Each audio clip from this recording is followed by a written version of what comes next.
And with that, our friend, we love having him on the show. It's a Monday. It's Matt Hasselbeck, 18-year NFL season. So I said last hour, everybody acknowledges how good Sean McVay is and how great Andy Reid is and the Harbaughs. But I don't think we quite understand what Payton has done in Denver. They lost 2 first-round picks to get Russ. He inherited that. The dead cap situation was, before Deshaun Watson, like the worst contract in the league.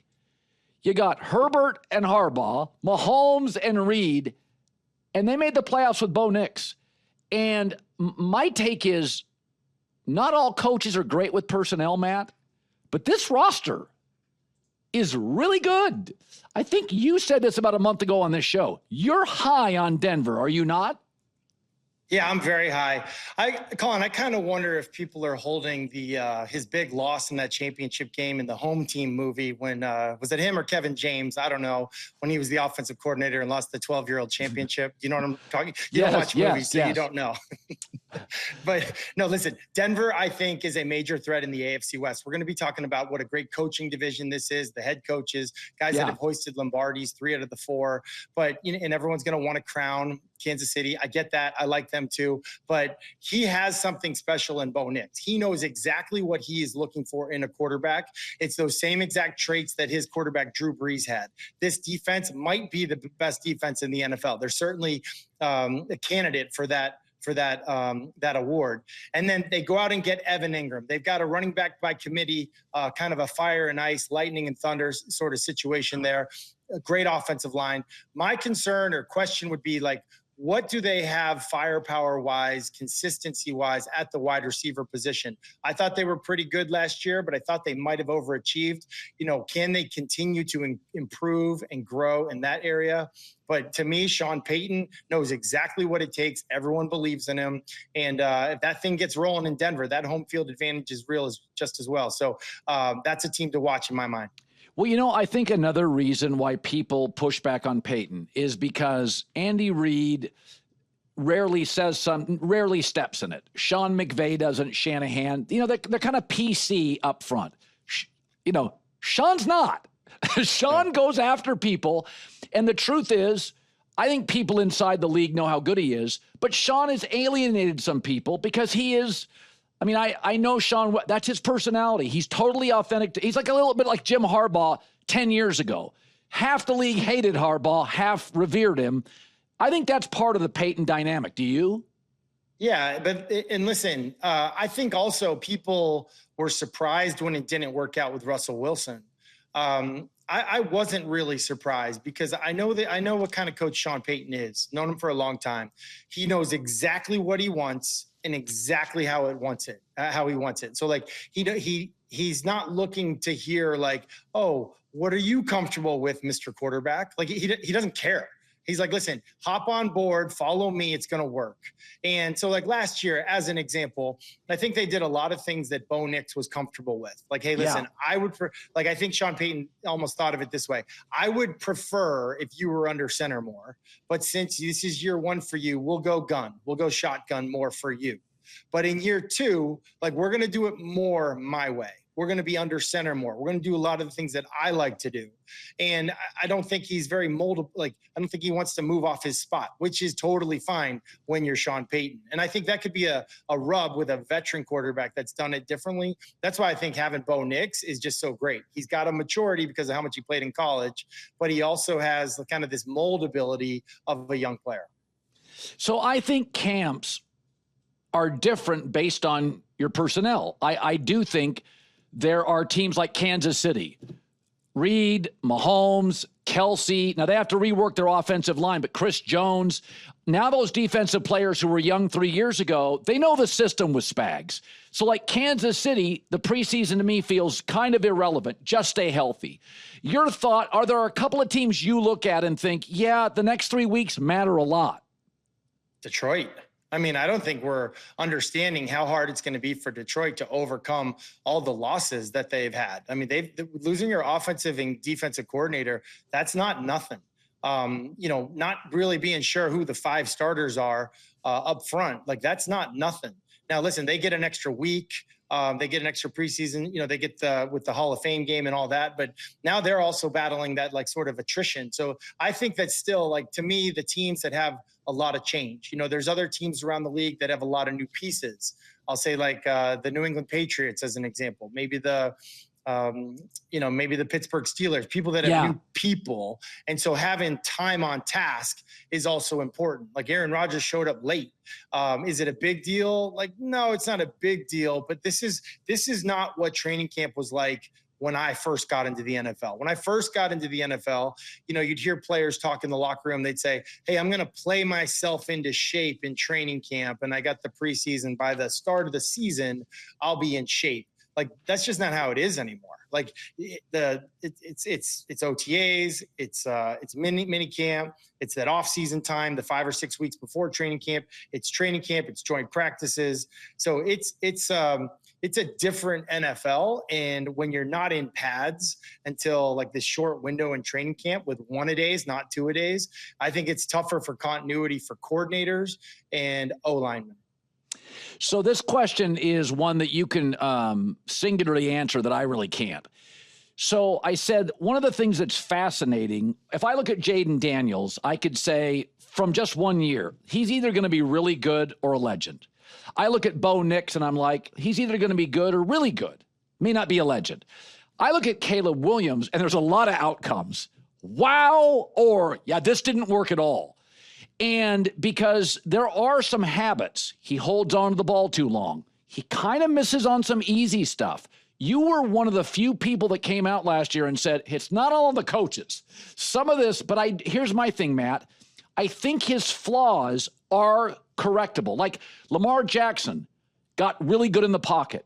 His pocket presence, it wasn't good the first 2 years. It's really good the last 3. Josh Allen accuracy, bad to really good. I think that's Caleb. I think his weaknesses are coachable. A, do you agree? And what will you see in the first month that could concern you with all this new staff and all these new players? Yeah, I agree that those things are fixable. I would also say the guys you mentioned, Lamar and Josh Allen, they were otherworldly and elite in something else as you work through some of their, maturity as they're a young quarterback growing up. I think the thing for Caleb is that the excuses are now gone. Like, they have done a great job. Ryan Poles has done a great job of building this roster around him, building this coaching staff around him. Now it's all up to him to be a fulfillment of what they thought he was going to be when they made him the first pick overall. He's got everything that he needs. He's got maybe the premier quarterback whisperer coming out that was available this year. He's got everything he needs. I think the thing that's going to happen for him this year, the pressure and the heat will turn up on him if guys like Jaden Daniels and Bo Nix and Drake May and J.J. McCarthy and some of these other guys in his draft class do really, really well. Fair or not fair, that'll be the standard that he gets measured against. So, I think as those guys go, I think that'll have an effect on, what people think about Caleb in year 2. So Nick Saban, there's 2 people I trust, Lane Kiffin and Greg McElroy, who both hinted at Saban returning. I don't think he's going back to college because NIL money, universities now have to raise $15 million for NIL. They'd have to buy out their coach, pay Saban. It'd be a $100 million check, and outside of Texas, I don't think anybody, or Phil Knight Nike money, could afford that. So I think he's going to go to the NFL. Do you think it would work this time for Saban?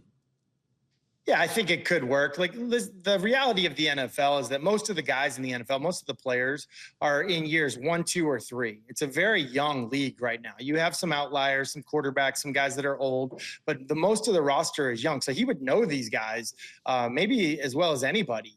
And I think the respect is certainly there. The challenge in my mind for a guy like that going from Alabama to the NFL, you're not going to have a better roster than all the guys you play. Like, that's just not going to be that's not going to be how it is in the NFL. And then the other thing is, like, understanding how to deal with a franchise quarterback in the NFL is going to be very different than college. You can't necessarily talk to them that way. You can't go musical chairs if you feel like switching a guy at halftime. It rarely works in the NFL. So I think that would probably be the biggest adjustment. But in terms of respect, knowledge of the game, the staff that he could acquire. I mean, it would be Belichick-esque in my mind if you were to get him as an NFL head coach. All right, finally, Aaron Rodgers, 41. Go to your last two camps. What was the advantage of being the old guy in camp, and what was the disadvantage? well, the big perk, I remember I got my own bed. I got two twin beds moved together next to Adam Vinatieri, who was the oldest guy on the team. I was the second oldest. But between me, Vinny, and like Reggie Wayne, like the old guys get that perk. I think camps are just so different now. Like for Aaron Rodgers, I remember Brett Favre was older in his career when I first started. We threw twice a day. 2-a-days were a thing. Now with the new CBA, there's no such thing as two a day. So for a thrower, training camp's really not that hard. You throw once a day. And like I've said many times, like for Aaron Rodgers this year, he can make all the throws. Like when he's 50 years old, he'll be able to make all the throws. What has to change for him is in his mind, he probably thinks he can move around in the pocket like he always could. And that's just not the case. He cannot, he's not as mobile. He doesn't have that escapability. So he's going to have to change his game and rely basically, I would say much more just on his brain, his eyes, and his arm, and this sort of forget the legs part of it. And I think that's why Tom Brady did such a great job late in his career, because he never really relied on his legs or escapability or moving too far out of the pocket. That'll be an adjustment for A-Rod. He can certainly do it, but again, you kind of almost just got to flip your mind a little bit and win a different way. You still live in Nashville, right? Correct. Okay. I was sitting this weekend, and somebody on the internet, I apologize, I forget who it was, but they said, in the last 20 years, has there ever been a number one pick that has gotten less publicity and discussion than Cam Ward? And I'm like, oh my God, it's incredible, because last year's class was so profound, and we're still waiting to see if Penix can play, and if J.J. McCarthy can play, and if Caleb can play. We're still paying attention to last year's class. And I'm like, Cam Ward, not only is Tennessee, the Titans, a little bit of an anonymous franchise, there's no talk. So you're down there, you can read the paper. What do you hear about this kid? It's all about high school football down here, Colin. It's Friday Night Lights, man. And then you got SEC football on Saturdays. It's like there's like no energy. You got church on Sunday. By the time you get to a Titans game at 1 o'clock or 12 o'clock on a Sunday, no, they're one of the teams in the witness protection program of the NFL. Like they have to do something bad to get a headline. Like, that's just how it is. And having been on teams that were like that in Seattle for a lot of my career, it's okay as a player. Like, it's good. You're all about the ball. You're all about the football. You're not all about the drama. And I don't think that's bad for a young quarterback. I really don't. I have seen a young quarterback, first pick overall, literally come out of a quarter and call a timeout on the first play of the game. And there was no headline. I remember getting online being like, oh my gosh, people are going to be ripping him for this. No one even said anything. And you can't do that playing for the Jets or the Cowboys or these other teams. You just can't. So it's not the worst place to be as a young quarterback, to kind of have some growing pains and be in the shadows just a little bit. But everything that I've heard here is everyone's very, very excited about him as a player.